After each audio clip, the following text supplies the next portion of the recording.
ao podcast Cevada com Plutônio, um podcast que fala sobre ciência e religião, isoladamente ou tudo junto e misturado.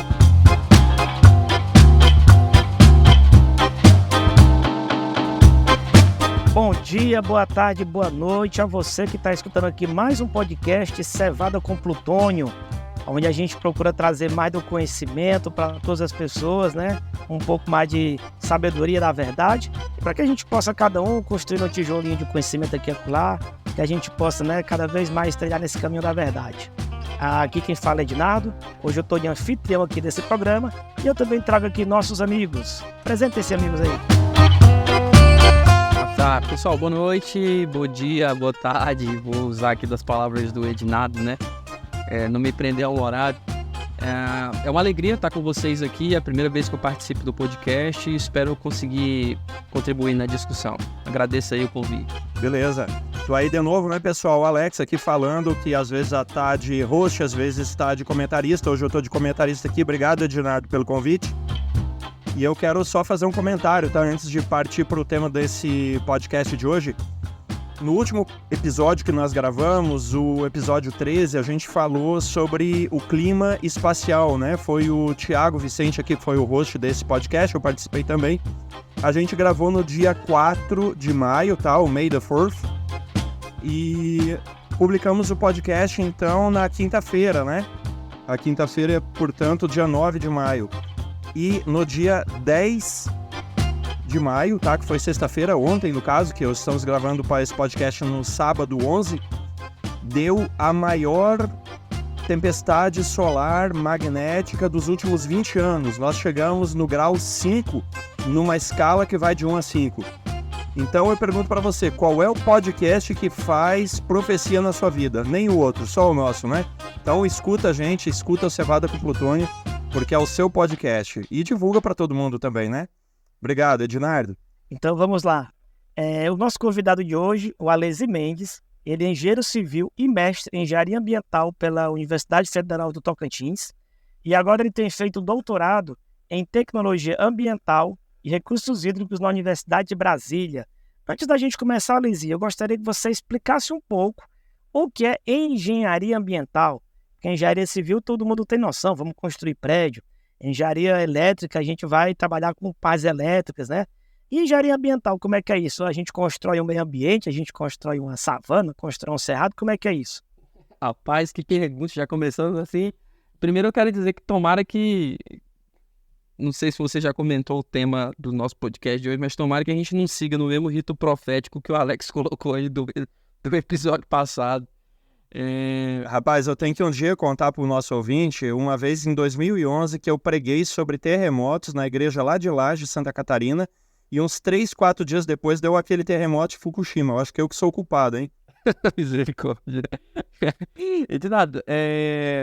Engenharia ambiental. Então, eu acho que a proposta é justamente não pensar na ideia de construir, mas é um curso que surgiu com preocupações ambientais derivadas do processo construtivo.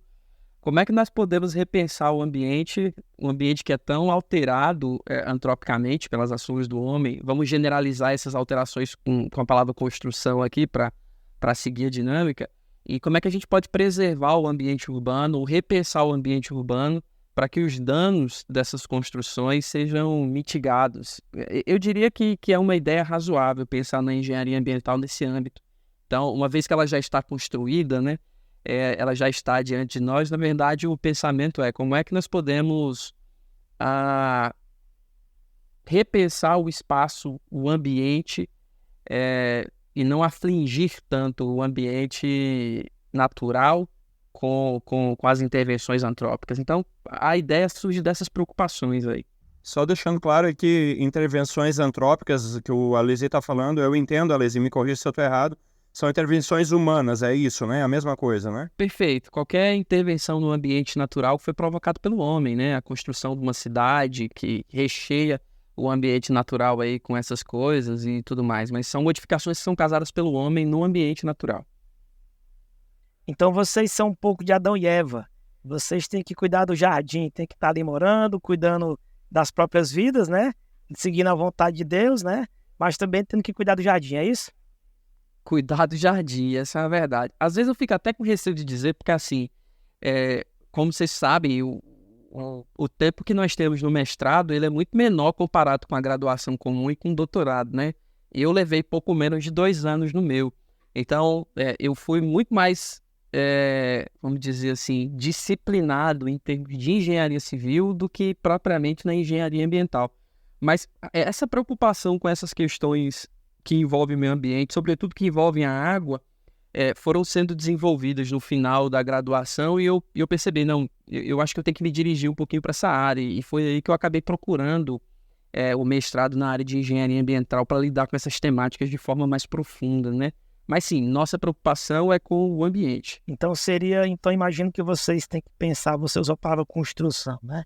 Você tem que pensar atividades humanas, né, no ambiente onde a gente está, considerando o manejo de recursos hídricos, recursos minerais, recursos florestais, recursos animais, enfim, ambiente, clima. Então imagino que a pergunta é: como é que eu faço para fazer minha atividade humana, minha expansão urbana, minha expansão agrícola, expansão industrial, vários campos de atividade turística, e como é que eu faço isso da melhor maneira, com o melhor saldo ambiental, digamos assim? Perfeito. Como é que eu posso realizar todas essas atividades preservando o meio ambiente? Ou, em caso de prejuízo ao meio ambiente, como é que eu posso reverter essa situação? Será que é possível mitigar alguns desses cenários? Então, a ideia gira em torno disso. Leslie, deixa eu fazer uma pergunta que talvez seja dúvida de alguns ouvintes nossos também.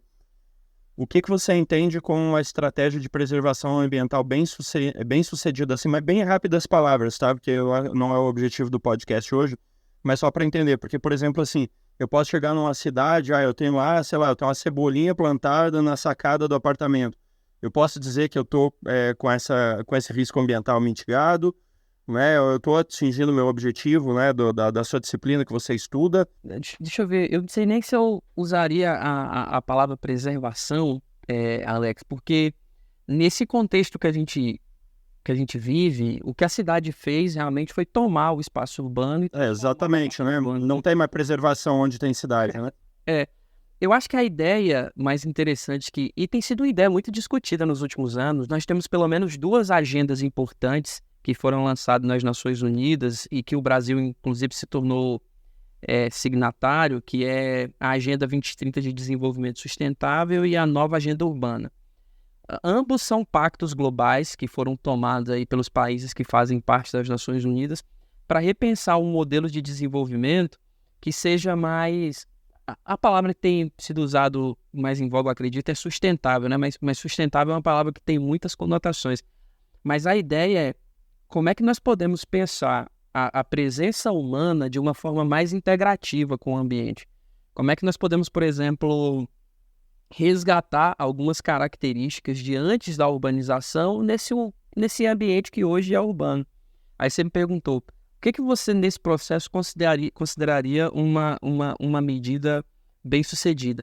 Eu acho que a gente pode avaliar o sucesso de medidas como essas em diferentes escalas, desde a escala local até a escala de uma cidade como um todo. Numa cidade como um todo, seria de fato que nós tivéssemos um ambiente urbano que respeita o natural e que inclusive agrega esses ambientes naturais no espaço urbano. Nos níveis locais, nós temos uma série de medidas pontuais que eu gosto inclusive de uma frase, assim, atribui-se a Madre Teresa de Calcutá. Eu confesso que eu nunca pesquisei para saber se é dela mesma. Ela diz o seguinte: às vezes parece que o nosso esforço é apenas uma gotinha diante de um oceano, mas o oceano seria menor se lhe faltasse uma gota. Existem medidas pontuais que podem ser tomadas, por exemplo, no nível das nossas casas, não impermeabilizando todo o nosso lote, preservando um pouquinho de espaço para infiltração de água quando chover, fazendo um processo adequado de reciclagem, reduzindo o consumo, reaproveitando alimentos, por exemplo, na nossa horta. Enfim, tem uma série de medidas pontuais que eu consigo considerar como bem-sucedidas, apesar de a gente não conseguir medir especificamente o impacto disso a nível, numa escala maior, mas que, na minha percepção, são bem-sucedidas também a nível individual, sabe? Assim, é difícil a gente conseguir conversar sobre esse tema, mas são ideias que giram em torno disso. Adaptar ou conciliar o ambiente urbano com esse outro ambiente que a gente chama de natural?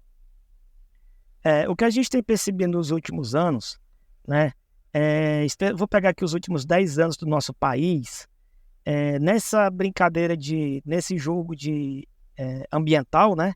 Infelizmente, parece que a gente andou maltratando demais a natureza, né? E a gente teve 2 desastres em Minas Gerais, né? Desastres com mineração. A gente sempre está vendo assim, ano após ano, desde décadas, bairros alagados, inundações, né? Secas em lugares onde nunca teve seca. E agora a gente está tendo, por exemplo, essa tragédia dantesca, apocalíptica no sul, né? E eu gostaria que você comentasse quais são os desastres mais comuns. O tema do nosso programa hoje são desastres, né? E aparentemente parece que a natureza ela não é muito de reclamar não, né? Parece que ela simplesmente se vinga, né? Como é que é isso? Esse tema dos desastres é um tema interessante de se conversar, e eu acho que num mundo que agora essas questões já não passam mais desapercebidas, né? Não sei se em outras épocas, possivelmente, todos os impactos... Eu não diria que todos os impactos, porque as notícias, elas viajam, né? Tudo bem, mas elas ainda ficavam... Essas questões ficavam circunscritas ali por um período de tempo na região em que elas aconteciam, e agora com as redes sociais e tudo mais... parece que a gente tem visto, eu não vou dizer que a gente tem vivido, porque nós estamos muito bem aqui em Brasília em relação à população que está lá, mas a gente tem conseguido presenciar muito o que tem acontecido, então parece que essa questão tem vindo à tona nos últimos anos, né? Antes de responder quais são os desastres mais comuns, Ednardo, eu acho que tem... E isso vai servir de regra em qualquer material que for lido a respeito desse tema, qualquer discussão um pouco especializada, que alguns conceitos que são importantes, já que o objetivo do podcast é abrir isso aqui para pessoas que, inclusive, não tratam a respeito do tema, para aprender um pouco mais a respeito de assuntos diversos, alguns conceitos importantes no que dizem respeito aos desastres. Até alguns anos atrás era muito comum nós chamarmos esse tipo de evento de desastres naturais, né? Já se tornou consensual essa ideia de que não existe desastre natural, de que desastre natural não existe, porque em alguma medida não, para ser desastre, para se caracterizar como desastre, isso tem que afetar de alguma maneira a sociedade. Então, veja, é preciso ter clareza na diferença... A definição americana, ela é de natural hazards. No Brasil, a gente costuma traduzir para risco, né? Risco natural ou risco de desastre. Se eu não estou enganado, a Defesa Civil no Brasil, ele adota o termo de ameaça. Qual que é a diferença, por exemplo, de uma ameaça para um desastre?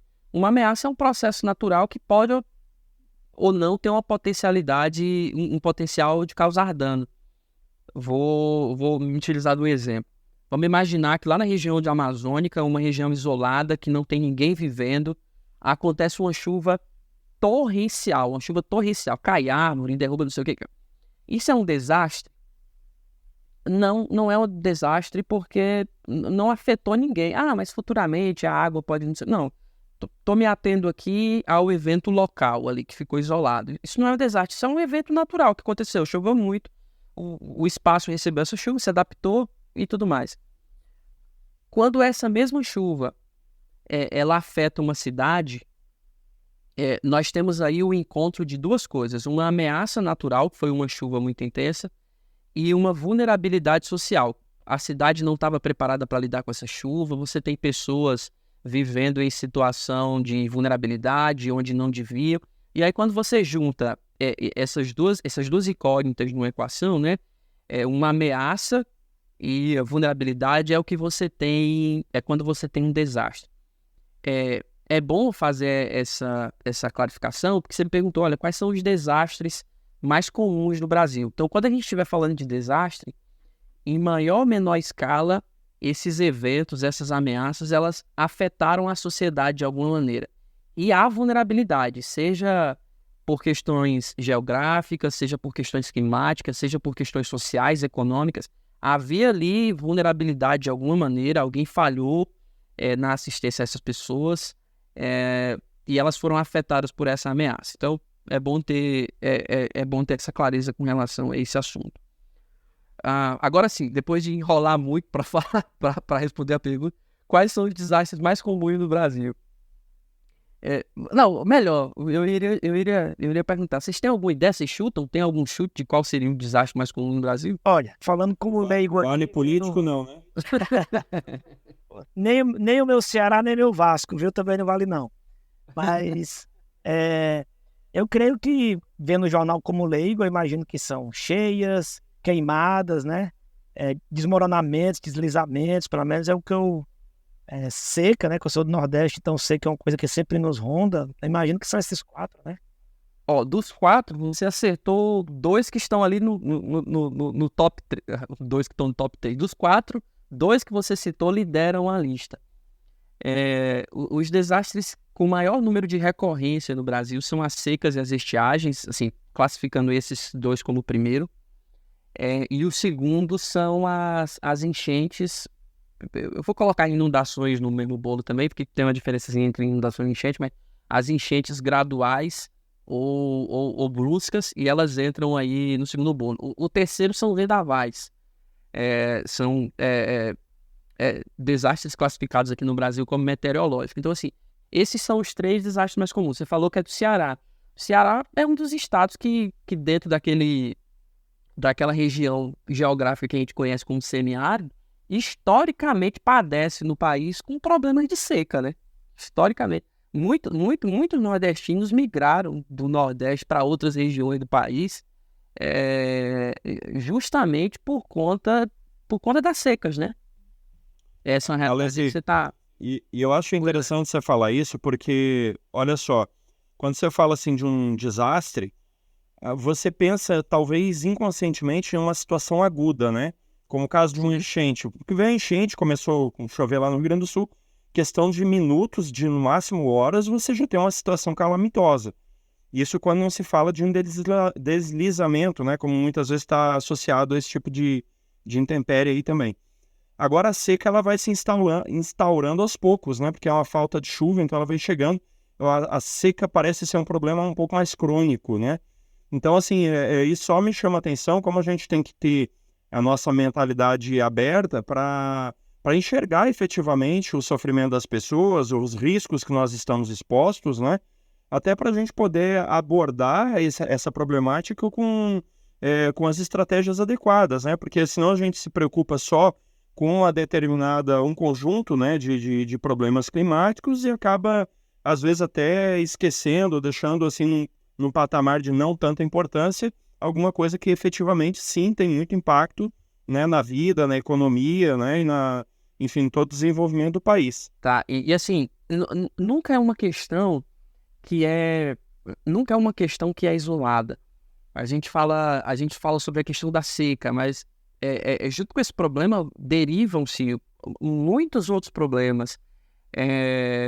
Então, você tem uma situação de seca instaurada, estiagem instaurada.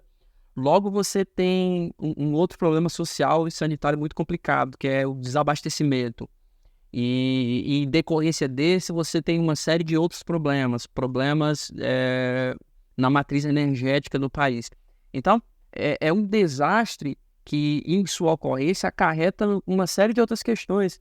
A gente teve, no final do ano passado, início desse ano, e isso foi muito noticiado, uma das piores secas ali na região amazônica, né? Muitos rios com nível muito abaixo do normal, animais ficando presos em partes isoladas do rio, mortandade. E aí você tem todo um dano a ecossistemas que são muito frágeis. E são uma cadeia de eventos que se não forem mitigadas, que se alguma solução não for dada, elas vão gerando outros problemas em cadeias que são difíceis de contornar. E assim, eu acho que foi no podcast 3 ou 4, não vou lembrar de cabeça, em que foi discutida a questão ambiental aqui também, Alex. Eu acho que foram 2 colegas que estavam discutindo aqui, tocou-se muito no... Foi a Débora e a Anne. A Débora e a Anne, né? Eu ouvi esse podcast quando eu voltava do trabalho, muito boa a discussão das colegas, e elas falavam a questão das mudanças climáticas, né? E eu não sou aqui um especialista em mudanças climáticas, eu trabalho mais com o efeito das mudanças climáticas do que com as modelagens que avaliam essas mudanças propriamente dito. Mas uma coisa que nós temos percebido é que essas ameaças naturais que fatidicamente se convertem em desastre no Brasil por conta da na nossa vulnerabilidade social, eles têm se tornado não só mais frequentes, como mais intensos. E a nossa preocupação é justamente essa, porque assim, a gente lida com desastre no país e no mundo de maneira geral desde que o mundo é mundo. Mas o problema é que agora nós temos vivido cenários de eventos cada vez mais recorrentes e com intensidades maiores, o que tem se tornado a nossa principal preocupação, né? Eu achei interessante que você usou 2 termos que eu estou reverberando muito no meu ouvido, que é o seguinte, vulnerabilidade social e risco. Então, eu queria te perguntar o seguinte, porque, por exemplo, pegar outro caso aqui, sei lá na Califórnia tem a famosa falha de San Andreas. É um risco natural, né? Ele está lá, todo mundo fala que um dia vai ter o Big One, que é o grande terremoto, tá certo? Mas você não tem um país, você não tem, inclusive é o estado mais rico dos Estados Unidos, né, Califórnia, mas você tem um estado que conta com esse risco. Quer dizer, o risco natural está lá, né? É questão de tempo, segundo os geólogos, pelo que eu leio, mas você não tem um aspecto de vulnerabilidade social tão, digamos assim, tão extremo. Agora, voltando aqui para o nosso Brasilzão, a notícia mais certa que vai ter todo mês de janeiro, fevereiro e março é que vai ter bairros e cidades alagadas no país. Quer dizer, eu não chamo nem de risco, é uma eventualidade recorrente, né? Porque eu acho que risco é aquela coisa que você não sabe se vai ou não acontecer. Mas quando é aquela coisa que é rotineira, que é recorrente, faz parte do ciclo, eu não sei se o nome é ciclo ambiental, que já está na agenda. Janeiro, fevereiro e março vai ter grandes chuvas, né? As cidades têm vulnerabilidades e a gente acha normal todo ano pessoas perderem casas e tudo mais, né? E depois nós vamos dizer que é assim mesmo, que pena, teve uma chuva mais alta. Então, especialmente em países em desenvolvimento, como é que você enxerga essa questão de cenários onde, eu não chamo mais nem de risco, tá? Eu já chamo de a coisa vai acontecer e quando você junta isso com a vulnerabilidade. Eu concordo com você nessa percepção de que esses eventos no país, eles são recorrentes, né? E, assim, o que acontece com relação... Quando a gente lida com essa questão, normalmente nós costumamos chamar esse tema de gestão de risco de desastres, né? Quando nós nos deparamos com a questão de gestão de riscos no Brasil, nós acabamos nos deparando com um problema de políticas públicas que é comum em outros setores do país, né? Quando nós vemos falhas típicas em outros serviços básicos, como, por exemplo, no serviço de saneamento. A gente sabe que é essencial, mas por algumas razões tem locais que a gente ainda não consegue atingir. E a gente sabe que é um problema de política pública. Nós temos aspectos que não são necessariamente técnicos, não são, porque a gente já conhece as técnicas necessárias. Eu não diria que são do todo, do ponto de vista financeiro, porque sempre que acontece alguma coisa, o país consegue se rearranjar e arrumar dinheiro, né? Eu não diria que do ponto de vista tecnológico, porque quando nós precisamos, nós obtemos tecnologia no Brasil. Então, existe um elemento por trás dessas questões, realmente um elemento político, e aqui eu não estou falando de política, mas assim, política... Não é politicagem, é política mesmo, né? No sentido mais strict sense. Isso, não é politicagem, é uma questão de política pública que tem nos impedido de avançar. Porque, assim, já não é novidade na academia o estudo desse tema. Então, assim, nessas cidades, eu vou citar algumas aqui, porque são onde a gente sabe que tem problema todos os anos. Ali no sul da Bahia, Espírito Santo, ano a ano, tem problema. Na região serrana do Rio de Janeiro, chuva, deslizamento. O maior desastre climático ambiental que nós tivemos no Brasil aqui, eu diria que foi aquele de 2011, ali na região serrana. Não sei se vocês lembram, imagino que sim, mas choveu, desmoronamento, mais de 900 mortes, pelo menos 5 cidades ali muito afetadas. Eu lembro que na época a ONU caracterizou aquele desastre como um dos 8 maiores nos últimos 100 anos em termos de deslizamento. Então, ali sempre acontece na região de Petrópolis, Nova Friburgo. No sul do país, o que acontece lá, o que acontece hoje no Rio Grande do Sul não é uma excepcionalidade, né? Ano a ano eles têm problemas com essa vulnerabilidade a enchentes. Então, assim, a gente conhece essa realidade. Lá em Santa Catarina, por exemplo, que é o meu estado, né? Ali a região do Baixo Vale do Itajaí, a gente sabe, ali é recorrente. Você tem ali, eu não sei quantos vão lembrar, mais ou menos por essa época que você citou ali, 2011, mas até um pouco antes, 2007, 2008, 2009. Rapaz, teve situações muito, muito sérias ali com deslizamento, com inundações, né? Porque é uma região muito montanhosa, a região da Serra do Mar. É uma região ali também que você tem um encontro, né, de tanto de uma parte fria quanto de uma parte quente do nosso país. Isso favorece muito a formação de tempestades. E como você falou, Alesi, é exatamente isso. Ali a gente já está preparado porque, né, a turma ali sabe que quando chove, quando vem vendaval ali é jogo duro, né? Não é brincadeira. E isso afeta dezenas de milhares de pessoas ali. E como o Ednardo colocou, é notório, assim, que todo mundo sofre, mas parece que aquelas pessoas que estão numa situação social menos favorecida, parece que elas pagam esse preço maior, né? Vem mais amargo para elas, né? Sim, e isso acontece, Alex, justamente por conta daquela componente que eu mencionei, vulnerabilidade. Vulnerabilidade e exposição.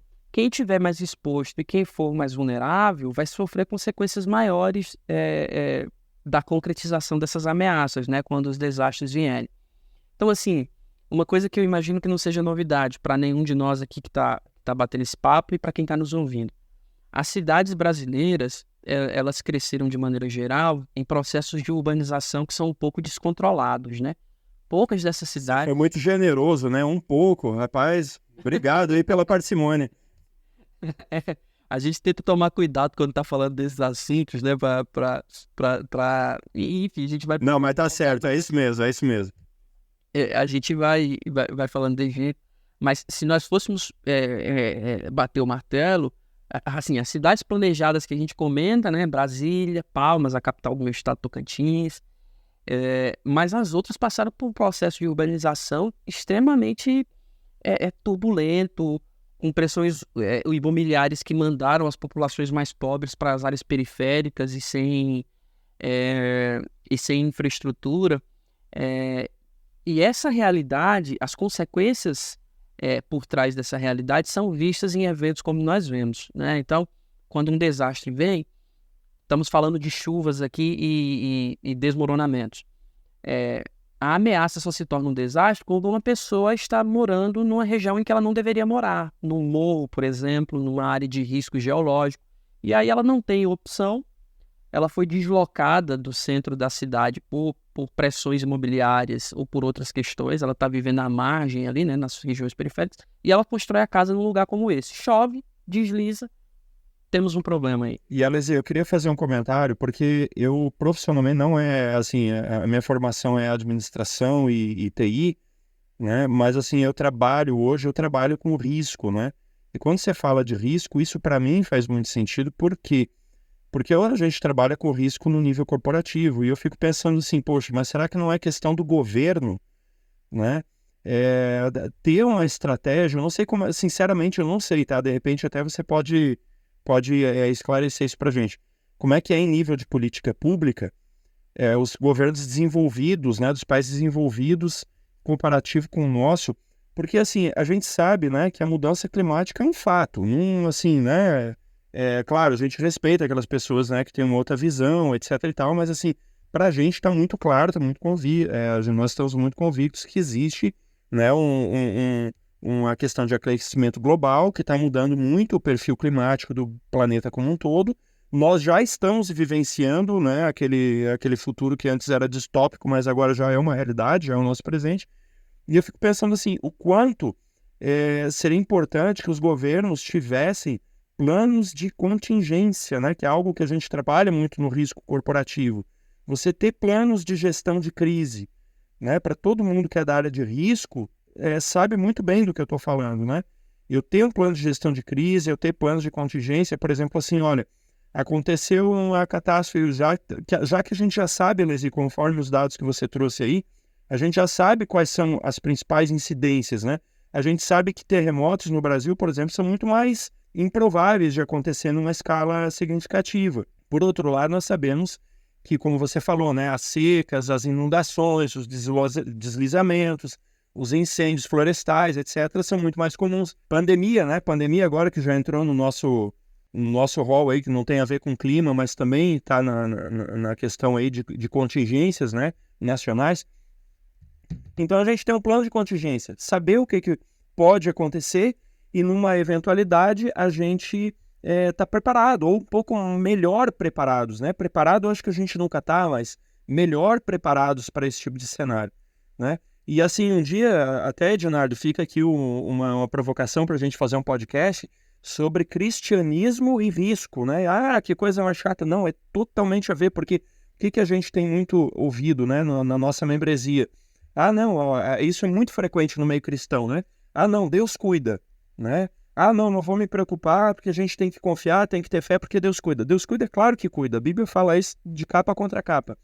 Mas tão frequentemente quanto a gente tem a ideia de que Deus cuida na Bíblia, tem a ideia de que o ser humano tem a obrigação, né, tem a obrigação de fazer a sua parte. Então, por exemplo, lá no Salmo fala, né, se o Senhor não edificar a casa, em vão trabalham os edificadores, né? Então, assim, ótimo. Se o Senhor não vigiar a cidade, em vão vigia a sentinela. Ok, mas em nenhum momento está dizendo assim, não edifique a casa que o Senhor edifica por você. Ou não vigie a cidade porque o Senhor vigia por você, não. Deus tem que estar junto atuando, mas a gente tem que fazer. Então, quando eu vejo, né, toda essa questão, Alesi, que você está trazendo, eu vejo assim, como nós falhamos enquanto governo, enquanto sociedade civil, enquanto, né, até mesmo indivíduos, em estar mais preparado, né, desde a escolha onde a gente vai morar, né, se é que a gente tem essa escolha, né, mas assim, a gente tem que estar um pouco, acho que a gente tem que ter uma postura um pouco mais consciente do risco que está ao nosso redor, né? Eu concordo com você. Inclusive, já pensei aqui em outra situação, no sermão profético que Jesus fez lá em Mateus 24, né, que ele tá prevendo e profetizando sobre a tomada de Jerusalém pelos romanos. Aí ele fala, olha, quando vocês virem os sinais de que o negócio vai ficar feio, vocês fujam da cidade, né? Vocês não fiquem lá. Isso é plano de contingência. Isso aí você tá ciente de que o cenário vai... Sensacional, fantástico. Nunca tinha pensado dessa ótica, mas faz todo sentido. E saiam. E, assim, Alex, a gente tem, enquanto sociedade, uma forma muito, muito diferente de outros países de cobrar dos nossos... Eu não diria nem que a gente cobra, enquanto cidadão, muito do ponto de vista político. A pressão que a gente exerce em cima da política ela é muito diferente. Ela é mais, eu diria que ela é mais reclamacional do que outra coisa. Reclamar dos nossos políticos, a gente reclama muito. Mas o modelo americano, da relação dos americanos com os políticos é muito diferente. A forma como eles cobram e o processo eleitoral americano também é diferente nesse sentido. Mas a percepção que eles têm, eu não diria de controle, mas de influência que eles têm com relação aos políticos é muito diferente em outros países da Europa também, na França, na Inglaterra. Essa percepção de que de fato eles fazem parte, que as políticas públicas eles são moldados pelo interesse da sociedade, eu sinto que é muito que a nossa percepção no Brasil é muito diferente. A gente cobra pouco nesse sentido. E outra coisa que me parece que é uma realidade é que nós temos memória curta para as consequências desse desastre. Depois que eles passam, e nós costumamos ser um povo que dá muita resposta, e a gente sabe trabalhar com resposta no Brasil. Hoje, por exemplo, o que está acontecendo no Rio Grande do Sul é resposta. A gente atua com resposta, menos com prevenção. Então, aconteceu, como é que a gente lisa? Aí o país inteiro se mobiliza, governos se mobilizam, outros estados, entes privados, diversos atores se mobilizam, ajudam, e aí aquela comoção gigante, né? E é preciso ajuda, não é negligenciando a ajuda, mas depois que passa e aquela comoção, parece que fica aquele senso de ajudamos, deu certo, e parece que depois a gente esquece do que aconteceu. Os alemães, eles têm um ditado no que diz respeito à enchente, que é o seguinte: a próxima enchente sempre virá. Cara, para mim, esse é um ditado excepcional no que diz respeito à prevenção de risco de desastre. A próxima enchente, ela sempre virá. Nós temos que nos preparar para a próxima. E assim, em termos de política pública, será que nós temos hoje no país condições de estabelecer estratégias e instrumentos de prevenção de risco? Sim, nós temos uma legislação, acho que é a Lei 12.608, de 2012, é uma política nacional para lidar com desastre, proteção civil e desastre. Você estava falando aí do ambiente corporativo. Eu vou fazer uma alusão a isso também. Atualmente, eu trabalho no mercado privado, né, numa companhia privada. E uma das coisas que todos nós temos na nossa sala lá é um mapa de risco, por exemplo. A gente sabe ali na nossa sala quais são as regiões que têm determinados riscos. Exposição, onde tem o servidor, exposição a não sei o quê, onde você tem a parte ali de água, exposição a tal coisa. Até risco ergonômico, né, de postura, de ficar muito tempo. A gente mapeia na nossa sala os riscos. Uma coisa que a gente vê muito nos Estados Unidos. Uma vez eu fiz uma especialização, uma pós-graduação nos Estados Unidos, e eu tive, não sei, experimentei. Eles fizeram um treinamento com bombeiros, né? A gente não estava nem preparado para isso, mas do nada o alarme soou e a gente teve que pegar a rota, colocar a mão no ombro do outro, passar nas escadas de incêndio e saiu. Você é treinado para estar preparado para isso. Agora eu vou expandir desse ambiente corporativo, desses ambientes institucionais. Teoricamente, todo o ambiente fechado, na nossa igreja, por exemplo, todos os membros tinham que conhecer as rotas de saída de incêndio, tinham que ter ali, saber como é que saberem como fazem os procedimentos. Vamos extrapolar. Essa devia ser a realidade de uma cidade também. Mapeamento de risco. Quais são as regiões da nossa cidade que tem... Aliás, quais são os riscos? Mapeamos quais são? Quais são as regiões da nossa cidade que estão associadas com tais riscos? A região litorânea está com risco de inundação por tal motivo. Tal região mais ao norte ali tem risco de deslizamento. Bom, e agora? Agora que nós mapeamos, o que a gente consegue saber? Vamos pensar, por exemplo, no nosso plano diretor. Tal região não pode ser habitada, não tem condição. A gente, por exemplo, eu sei que é um exemplo esdrúxulo, mas a gente passou há pouco tempo lá no Ceará. Acho que foi no Ceará, não foi, que teve aquele problema com a mineradora, que as casas estavam sendo engolidas. Acho que foi Ceará. Maceió. Então ali, Maceió tem um problema crítico ali com essas questões de afundamento, né? Poxa, essas regiões não podem ter construção, não tem condição uma pessoa habitar. Então, a gente repensa a nossa cidade levando em consideração os riscos. Esse é qual cenário? Esse é o cenário ideal. Qual que é o cenário real? O cenário real é que muitas vezes a gente até faz esses planos teóricos, mas não consegue, do ponto de vista de política pública, implantar. Cara, recentemente eu viajei para Salvador a trabalho e Salvador é uma cidade que tem muitas favelas. Eu fiquei impressionado, eu não tinha essa percepção a respeito de Salvador. Achei que isso era limitado ao Rio de Janeiro. E enquanto engenheiro civil, eu vi umas casas construídas em encostas lá, que eu não sei como é que as pessoas conseguiram construir aquelas casas lá, porque é uma coisa absurda. E é isso, uma pessoa que vive num lugar como esse está sempre correndo risco de algum problema por conta da condição. Alesi, e eu achei muito interessante, eu gostei muito do que você falou, porque assim, a gente está muito acostumado a ficar batendo no poder público, né? E tem razão, a gente tem que cobrar os governos, isso faz parte de uma democracia saudável e madura, né? Uma democracia onde a população não reclama é porque ela não tem a permissão de reclamar, né? Seja explícita ou implícita, o cara sabe que se ele reclamar, ele vai acontecer alguma coisa com ele, né? Então é bom que a sociedade reclame. O problema, e reforço o que você falou, é quando a gente só reclama, né? E quando a gente não entende que eu também tenho uma parte a fazer, né? Então, por exemplo, assim, poxa, eu sei que eu sei que tem essa questão climática, desses problemas, esses riscos aí e tal. Por que eu vou insistir numa invasão? Por que eu vou invadir um lugar que é uma área de preservação? E assim a gente vê nas notícias locais aqui, quase todo mês aí tem alguma ação aí de demolir, né, obras irregulares, etc. e tal. E aí você pensa assim, isso acontece lá só com o cara que é pobre, né, que não tem para onde ir, ele tá lá em cima do barranco porque não tem outro lugar, né, e ele já chegou, às vezes aquele processo que você falou, Alesi, de ser retirado pela pressão imobiliária do centro da cidade, às vezes, eu acho que para a maior parte das pessoas nas grandes capitais isso nem aconteceu, porque ele já chegou na periferia, né? Ele já nem tinha mais lugar para onde ir. Mas isso aqui, por exemplo, em Brasília, aqui onde nós três aqui, curiosamente, moramos, né? É raro a gente ter um podcast com 3 pessoas aqui de Brasília, né? E hoje estamos tendo.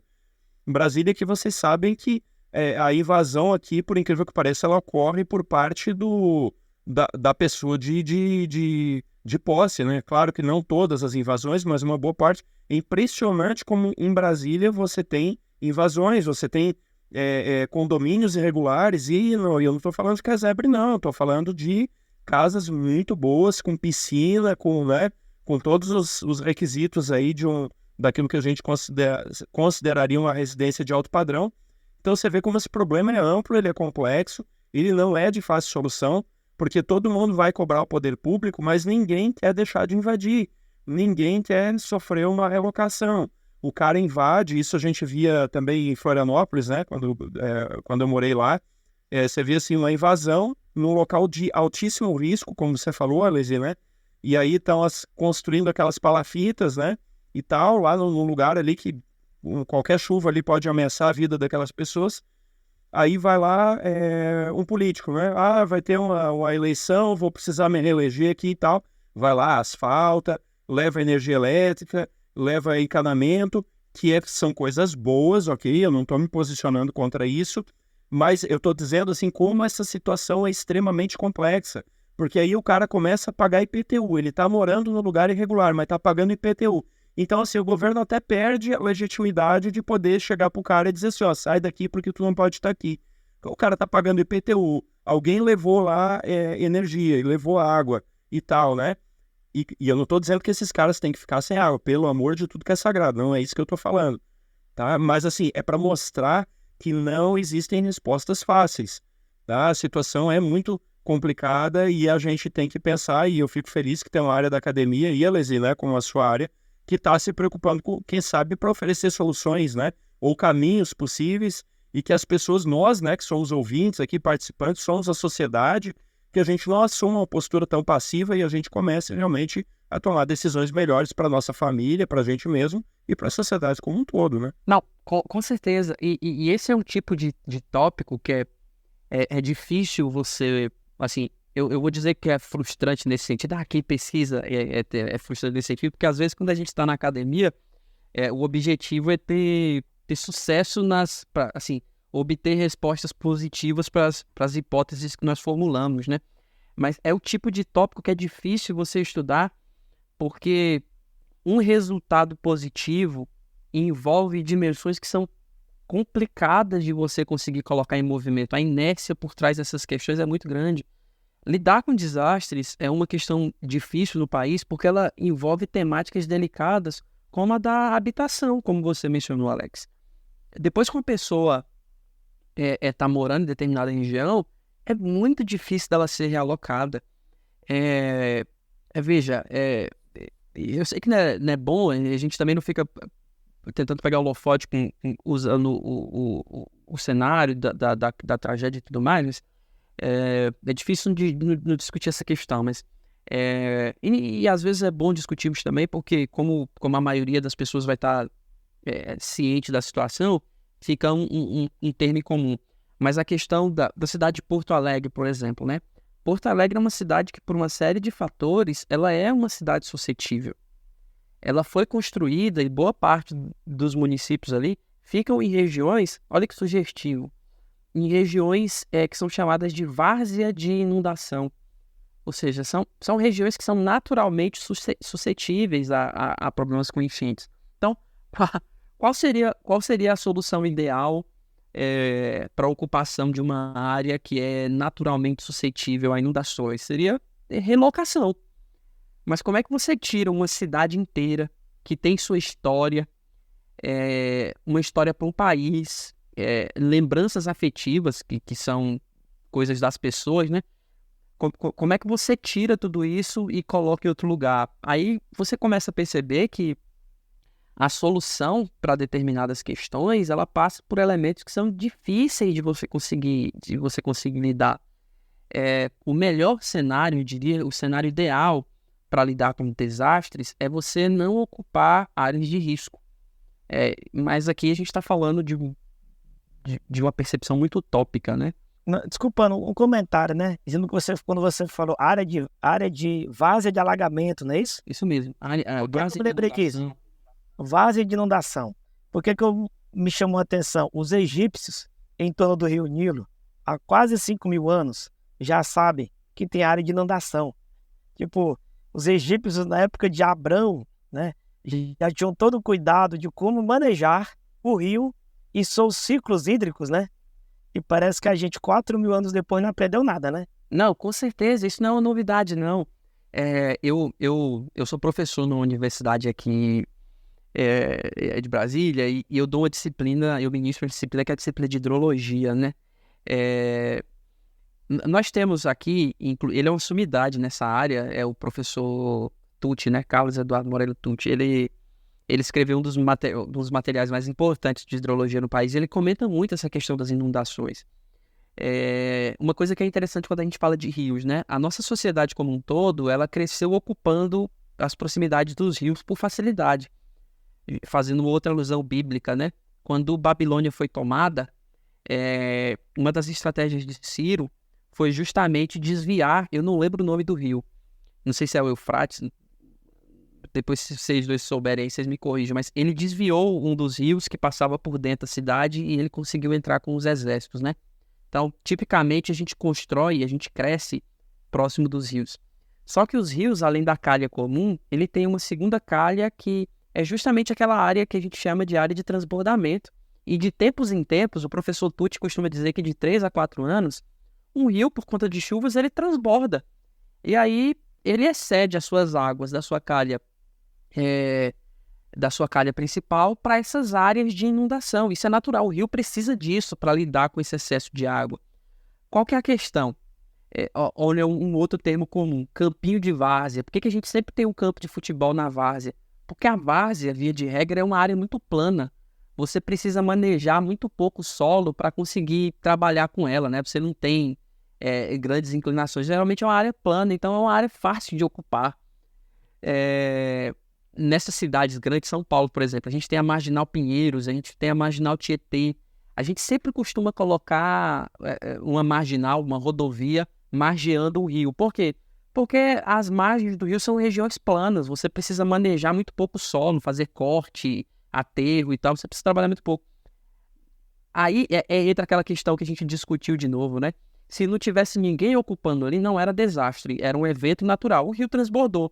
Só que como nós ocupamos essas regiões por facilidade ou por outras questões, acaba se tornando um desastre. Então, é muito comum essas essas enchentes em razão disso.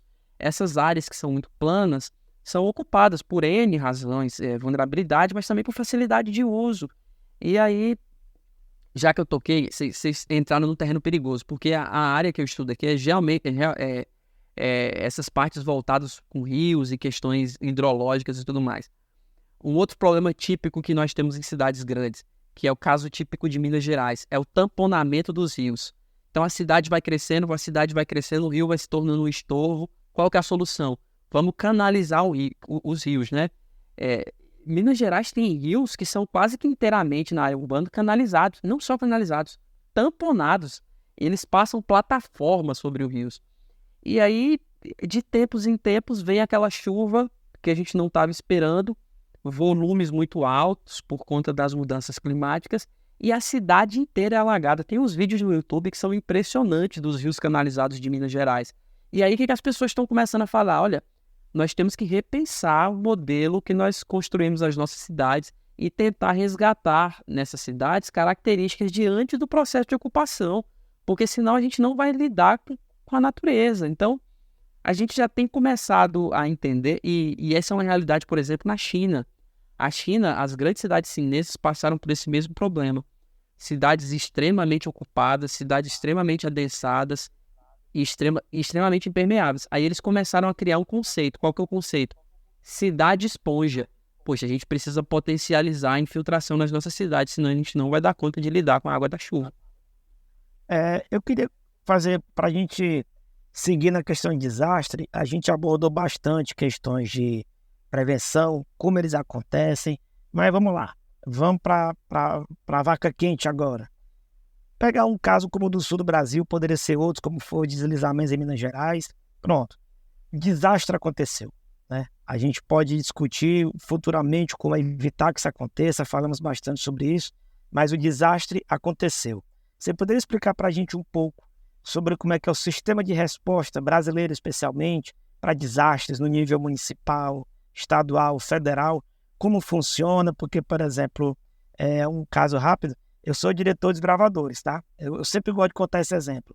Para eu organizar um acampamento para 30 pessoas, para 3 dias, eu levo um mês, pelo menos, com a minha equipe. Um Campori de União, Centro-Oeste, tem 17 mil pessoas por 5 dias, e a gente leva cerca de 3 anos para organizar um Campori desse. E um Campori de divisão sul-americana, que tem 50 mil pessoas acampadas, leva-se 4 a 5 anos. Então, me fala um pouco sobre o sistema de resposta e como é que é eu estou chamando de inferno logístico. Você, como está acontecendo no sul do Brasil agora, acomodar 500 mil pessoas, 1 milhão de pessoas no intervalo de 10 dias. Fala um pouco do sistema de resposta e toda essa complexidade sobre isso, porque uma coisa que tem me chamado muita atenção é que muita gente, me parece, está falando muita abobrinha. Fica parecendo que é fácil, né, reagir a um desastre. Poderia falar sobre isso? Certo. Essa é uma pergunta capciosa, Ednardo. Veja, não vou entrar nesse tema, então, porque a gente discutiu muito como prevenir. Eu só vou dizer o seguinte. Então, existe estratégia de mitigação, tá? Qualquer desastre, ele pode ser mitigado. Então, assim, por que eu estou colocando isso? Porque a pergunta foi, será que é possível lidar com o desastre nessas dimensões, como aconteceram no Rio Grande do Sul? Bom, o país tem que se mobilizar para lidar, mas quando ele toma essas proporções, eu diria que foge a qualquer planejamento. Então, para responder a pergunta, eu vou pensar no cenário ideal. Qual que seria o cenário ideal? Eu realizei as minhas medidas, eu tenho um mapa de risco, uma parcela da minha população já não vive em condições de vulnerabilidade, eu tenho planos de contingência, a população foi treinada no que diz respeito ao que deve ser feito, que essa é uma coisa importante. Um relato que eu ouvi de muitos colegas é que nós temos órgãos no país que emitem alertas, né? O CEMADEM, por exemplo, é um órgão que emite alertas. E alguns alertas, eles foram negligenciados, porque, mais uma vez, essa questão cultural, né? A gente parece que não foi educado para responder bem às situações de emergência. Então, às vezes aparece a notificação, olha, fica atento por tal situação. É besteira, vai dar para superar e tudo mais. Não estou dizendo que isso foi o que aconteceu, né? Que todo mundo que fez isso, mas é uma outra questão que a gente tem que levar em consideração também. Então, pensando naquele cenário ideal de que existem medidas, elas foram tomadas e o plano de contingências foi efetivado. Nós temos, junto ao Ministério do Desenvolvimento Regional, um departamento, vou chamar de departamento do país, que ele foi criado e ele funciona justamente para lidar com os desastres, né? A prevenção de desastres, mitigação de desastres e respostas, que é a Defesa Civil. A Defesa Civil, tanto a nível nacional quanto a nível estadual, ela é responsável por organizar e colocar em ação essas ações de mitigação e de respostas. A primeira atitude que os responsáveis eles devem fazer é a seguinte: no Brasil a gente tem um sistema que é chamado de Sistema Integrado de Desastres e Informação sobre Desastres. É alguma coisa assim. A sigla eu sei que é S2ID. E quando acontece um desastre, os gestores do município, eles têm que entrar nesse sistema, registrar a ocorrência do desastre, a natureza do desastre. Tem uma série de informações que têm que ser postas, porque por lei no Brasil é assim que vai ser confirmado pelo governo federal situação de emergência ou de calamidade pública. Depois que a situação de emergência ou de calamidade pública ela é efetivada, o governo federal e o governo estadual, ele passa a colocar em ação esses planos de resposta, seja do ponto de vista financeiro, ou de outros aspectos. Então, assim, legalmente, nós temos uma estrutura que funciona nesse sentido. A questão é que, para funcionar, a governança desse sistema tem que estar bem organizada. Tá ok. Nesse caso aqui, então, por exemplo, pensando em desastres normais, né? Você poderia explicar um pouco da logística, até para o nosso público entender a complexidade, por exemplo, de um desastre, como foi o caso lá de Brumadinho, ou o caso agora do Rio Grande do Sul, a tragédia, porque me parece que no senso comum as pessoas acham que teve uma tragédia, vou mandar um helicóptero, vou mandar um barco, eu vou lá fazer uma cozinha, vou mandar comida, e sempre parece que é simples assim. E eu imagino que, na verdade, é uma coordenação tremendamente complexa, uma emergência desse tamanho, pelo tanto de demanda que tem e para articular tudo isso. Você poderia explicar um pouco dessa dificuldade? Sim, isso é um trabalho descomunal. Veja, o tipo de resposta ele vai depender do tipo de desastre. A gente tem no país uma codificação, uma classificação oficial dos desastres, né? Então, temos desastres aí a gente chama, né, de natureza, desastres naturais e desastres tecnológicos. Eu já falei que não existe essa questão de desastre natural, mas é a definição oficial que nós temos de desastre que tem origem em processos que são da natureza. Então, depende muito. Se você tem, por exemplo, um desastre de natureza hidrológica, como inundação, ou se você tem um desastre de natureza tecnológica, como foi o caso lá no início da década de 90, 1987, aquele caso clássico que teve em Goiânia da contaminação por Césio 137, né? 1.000 pessoas foram afetadas. Então, assim, a natureza da resposta, ela vai depender do tipo de desastre que eu estou enfrentando.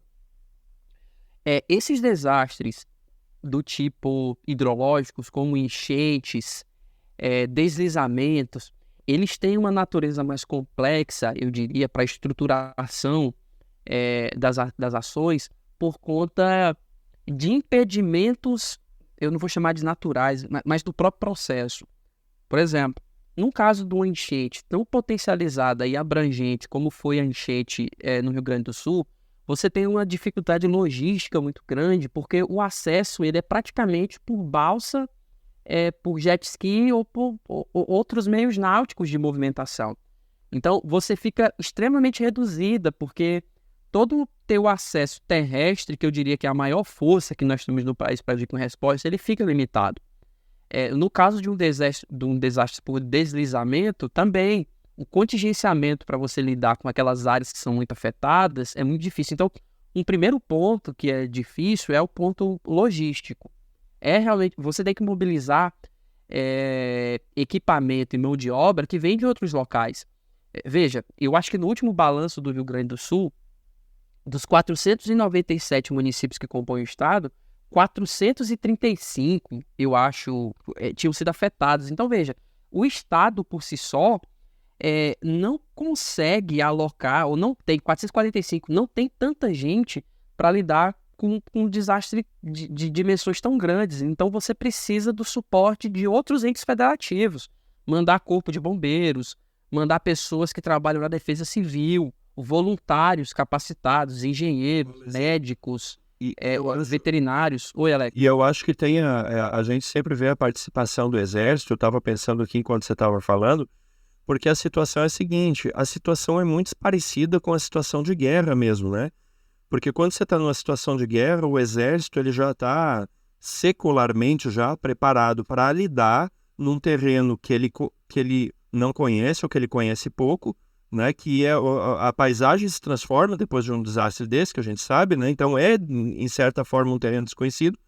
Você tem ali uma questão que você não tem infraestrutura de estradas que você possa confiar, você tem uma condição climática diversa, você não tem infraestrutura de combustível, de alimento, de energia.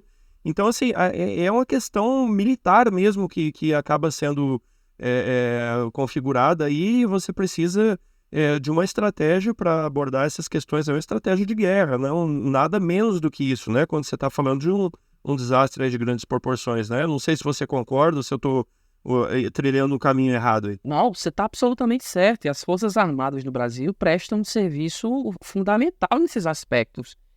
Não só em termos de mão de obra, mas em termos de expertise, né? E às vezes, alguns pontos só são alcançados por essas pessoas. Não tem jeito. Eles estão preparados nesse sentido. Mas a dificuldade na mobilização é muito grande. O Brasil é um país de dimensões continentais, isso costuma ser dito, né? Então, até para você alocar pessoas de um local para o outro é difícil. Raciocina comigo. Em condições como essa, num desastre como esse, as rodovias, que são a nossa força motriz em termos de mobilidade, né? Então, assim, os deslocamentos no país se dão principalmente no modal rodoviário, eles ficam limitados, você não consegue chegar. Como é que você acessa o aeroporto do estado como Porto Alegre nessas condições? Você não tem condições de aterrissar uma aeronave, assim, em condições normais.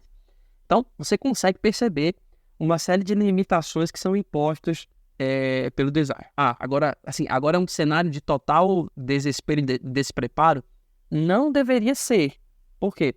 Nos planos de contingência, nos planos de preparo, esses cenários eles deveriam ser previstos. Então, como é que vai funcionar, como é que as coisas acontecem, então tudo isso tinha que ser previsto. É possível, em maior ou menor grau, prever cenários para lidar com essas situações. Isso precisa ser visto. Veja, a gente está sempre tocando nesse ponto, né? Já aconteceu uma enchente no sul do país com essas proporções? Talvez não com essas proporções, mas em 41 aconteceu uma que teve potencial destrutivo tão grande quanto, né? Será que de 41 até hoje a gente não aprendeu a lidar com esse tipo de coisa ou imaginou que isso não fosse acontecer mais? Então, assim, é possível pensar no cenário. Agora, só uma outra observação que eu quero saber, que eu quero mencionar aqui, é que quando um desastre como esse acontece, outros cenários se desdobram e para os quais é difícil você conseguir prever. Ô, Alesi, desculpa, antes de você prosseguir, eu só quero chamar a atenção para uma coisa. Olha só, por que a gente tem essa dificuldade de estar fazendo esse preparo que você falou? Que eu assino embaixo tudo que você está falando, assim, da minha visão, né, como eu já trouxe aí de riscos. Agora, tem um problema muito sério, porque é o seguinte, esse tipo de obra, de infraestrutura, para evitar uma enchente, ele não gera tanto voto, né? São poucos votos. O poder público, o Estado tem um dinheiro lá, ele vai construir, né, uma rodovia, ele vai construir coisas boas e que precisam, né? Hospitais, escolas, que são mais visíveis. E a população, via de regra, tá? Eu falo isso com experiência própria, as pessoas, via de regra, elas costumam olhar os controles, né, com um olhar negativo, né? Então, por exemplo, vou dar um exemplo bem tolo aqui só para ilustrar o que eu estou falando. Quando entrou a lei aí do cinto de segurança, rapaz, foi um parto, porque as pessoas ficavam revoltadas, né? Se fosse hoje, alguém ia estar dizendo que está tirando as liberdades individuais dele de andar sem cinto no carro, né? Mas, por quê? Porque as pessoas não estavam acostumadas. Hoje a gente, né, de tanto tomar multa, o pessoal aprendeu a usar cinto de segurança. Mas o pessoal não recebeu bem a lei do cinto de segurança, né? Quer ver quando tinha que andar com cinto atrás no carro também, né? E cinto de 3 pontos, etc. e tal. Então, assim, essas obras, elas não acontecem por uma situação conjuntural, né? Você vê ali o poder público não ganha votos com isso, porque não é uma obra que é tão bem recebida quanto as outras.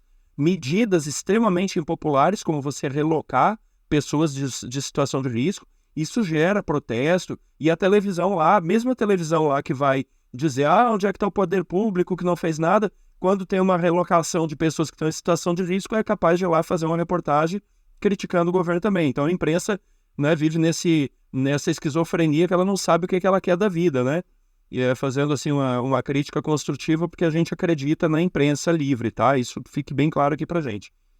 Mas assim, a gente não pode deixar de denunciar, né, a hipocrisia de todos os envolvidos, né? E isso é difícil de resolver, porque a população não quer resolver, o governo não ganha créditos eleitorais com isso, né? Só que é aquilo que você falou, um dia a conta chega. E aí, o que eu vou fazer quando a conta chegar?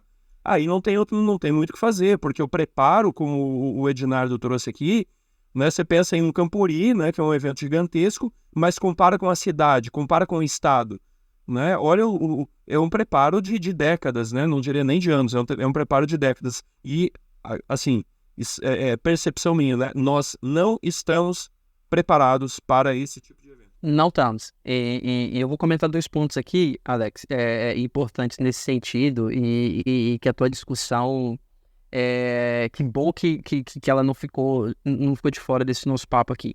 Primeiro, a maioria dessas obras são obras de alto custo. É possível lidar com essas coisas? É possível lidar, mas são obras de alto custo. E são obras que ficam ociosas por muito tempo. Via de regra, é o tipo de serviço que só opera quando precisa operar. Quando ele não precisa operar, ele fica ocioso. E é complicado lidar com isso do ponto de vista financeiro, né? Você vai construir uma obra que não vai funcionar o tempo todo, e isso não é bem visto. No Japão, por exemplo, eles construíram um sistema de reservatórios que é uma coisa absurda. Mas a política de lidar com desastre no Japão é diferente, porque o Japão é um país que foi assolado por uma série de desastres. Tsunamis são recorrentes, terremotos são recorrentes. Eles tiveram as 2 cidades japonesas na época da Segunda Guerra, no final da Segunda Guerra, Hiroshima e Nagasaki.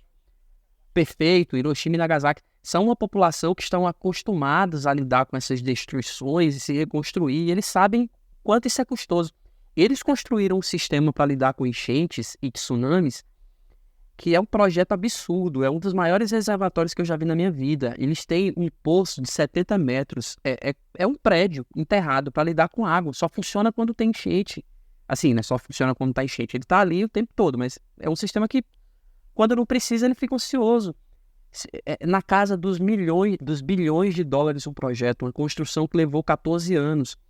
Mas sabe que é necessário. Quando precisar operar, opera e salva vidas. Em termos de vidas, essa é uma questão muito importante. Veja, na China também, sabe, eles estão construindo esses reservatórios. E você entrou na questão política. Na última vez que eu comentei sobre algum assunto aqui, o adjetivo que você usou, Alex, foi parcimônia. Minha esposa disse que eu sou muito diplomático para lidar com essas coisas. Mas eu vou meter um pezinho aqui numa questão que é complicada de lidar, a questão política. E aqui eu entro naquele aspecto de politicagem, não de política. Veja, você comentou, né? Lidar com certas coisas não gera voto.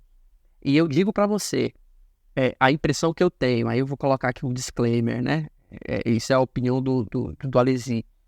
Às vezes, lidar bem com um desastre depois que ele acontece gera mais apelo político do que não deixar ele acontecer. Eu estou dizendo que foi isso que aconteceu.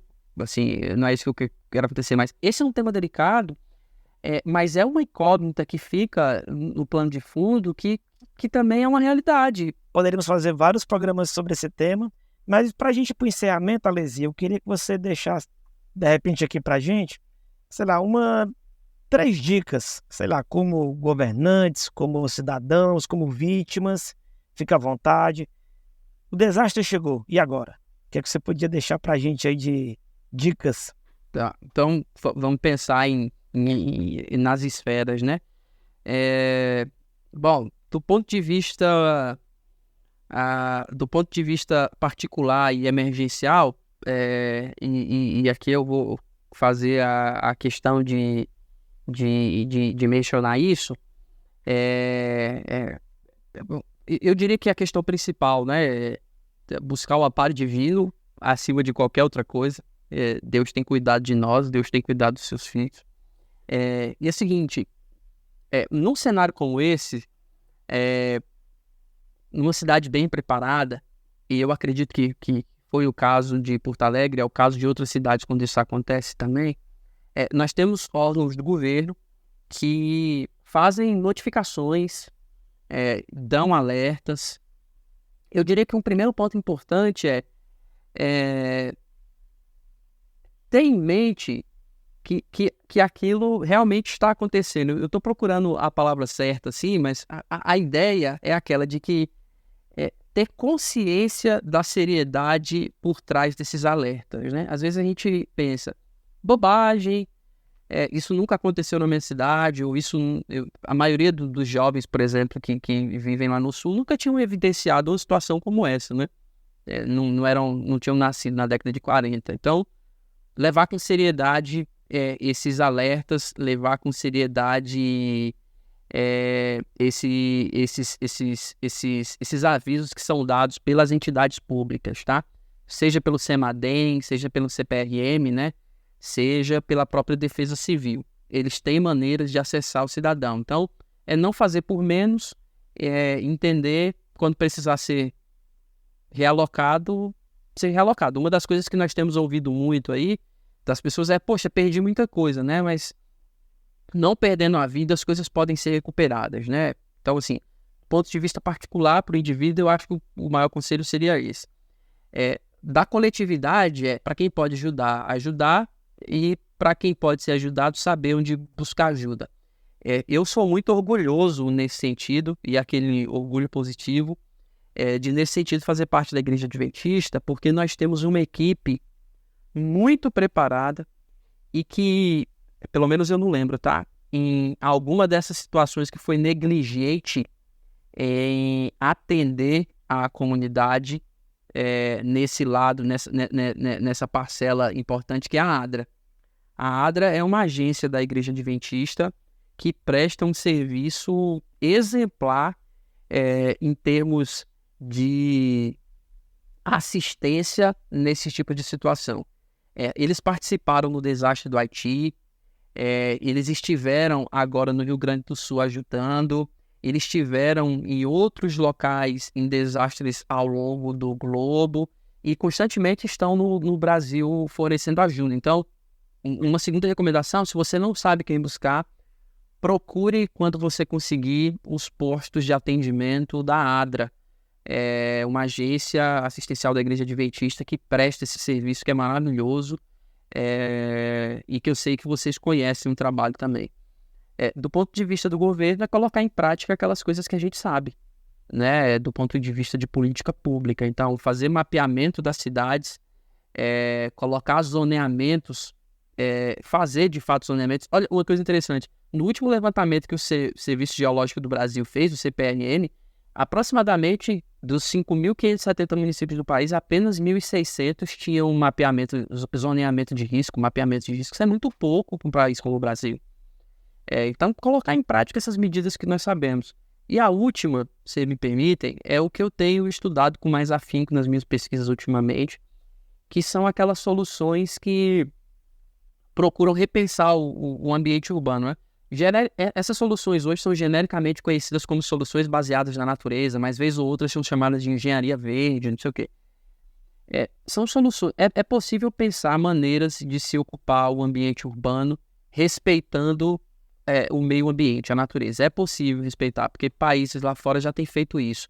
Então, é importante colocar essas medidas em práticas também, a nível local, na casa da gente, por exemplo, não ocupando toda a área do lote, não impermeabilizando tudo, e a nível da cidade. Eu diria que, na minha modesta contribuição, se eu pudesse tocar em alguns pontos, eu diria que seriam esses aí, Renato. Apreciamos demais sua participação, realmente aprendi muito sobre isso. Fiquei muito tentado aqui a gente voltar a outro programa para discutir essa engenharia verde, tá? Afinal de contas, nós somos mordomos de Deus e Deus também mandou a gente tomar de conta da criação, né? Então é isso. Alex, você tem alguma palavrinha para a gente fechar?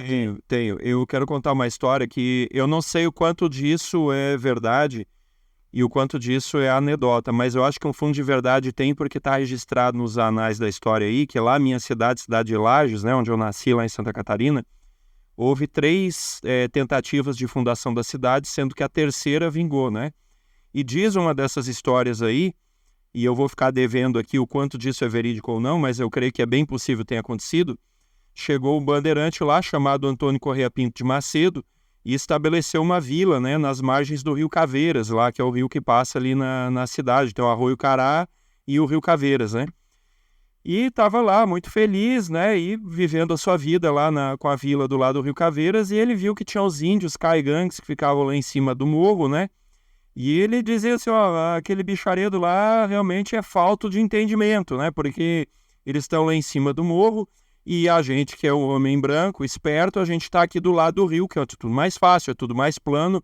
A gente lava a roupa, a gente pega a água, né? E tem toda a água que precisa.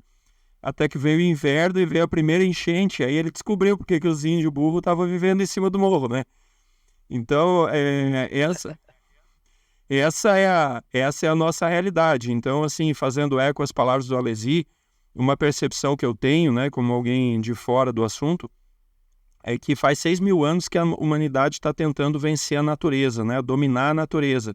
Seja aí usando a força dos ventos, dos rios ou do átomo, né, ou se protegendo dos intempéries, a gente tenta dominar a natureza. Às vezes com um pouco de sucesso, mas a gente vê que a natureza está muito longe de ser dominada. Então a natureza a gente contorna, a gente respeita, a gente assume as nossas limitações, né? E a gente entende que nós somos colocados aqui nesse mundo, né? Trazendo aqui para a perspectiva espiritual, nós somos mordomos da criação, né? Uma mordomia que infelizmente com a queda foi entregue aí para outro ser, né?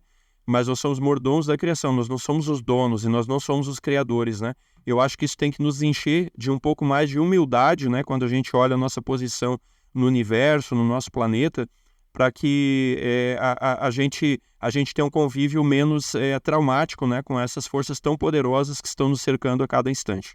Então aqui a gente se despede, mais um podcast Cevada com Plutônio. Ficamos muito contentes com a participação aqui dos colegas Alesi, Alex, e mais ainda contentes com a sua audiência. Aguarde até a nossa próxima semana, onde certamente teremos outros temas aqui muito interessantes para fazer fundir a cuca, tá, gente? E um abraço. E uma notícia que chegou agora faz 13 minutos, tá? Antes de a gente encerrar, queremos encerrar o nosso podcast com essa notícia. O Google, né, mandou pra gente aqui a nossa monitoração que nós estamos crescendo, estamos entre os primeiros podcasts ouvidos aí em Moçambique, em Angola e não tão bem colocados assim, mas crescendo definitivamente no Brasil também. Tá? Os países de língua portuguesa estão nos ouvindo aí. Um abraço para todos os nossos ouvintes de Moçambique, né, de Angola e dos outros países de língua portuguesa aí também. Amém. Deus seja louvado, hein? Se você gostou deste episódio, assine gratuitamente nosso podcast no Spotify, Amazon, Apple e se inscreva no nosso canal no YouTube. É só procurar por podcast Cevada com Plutônio nos streams de áudio ou Cientistas Adventistas no YouTube, Instagram, Facebook e X. E compartilhe com seus amigos, assim você nos ajuda a chegar a cada vez mais pessoas. Aviso! O Movimento de Cientistas Adventistas é um ministério de apoio que não possui vínculo jurídico ou administrativo com a organização da Igreja Adventista do Sétimo Dia.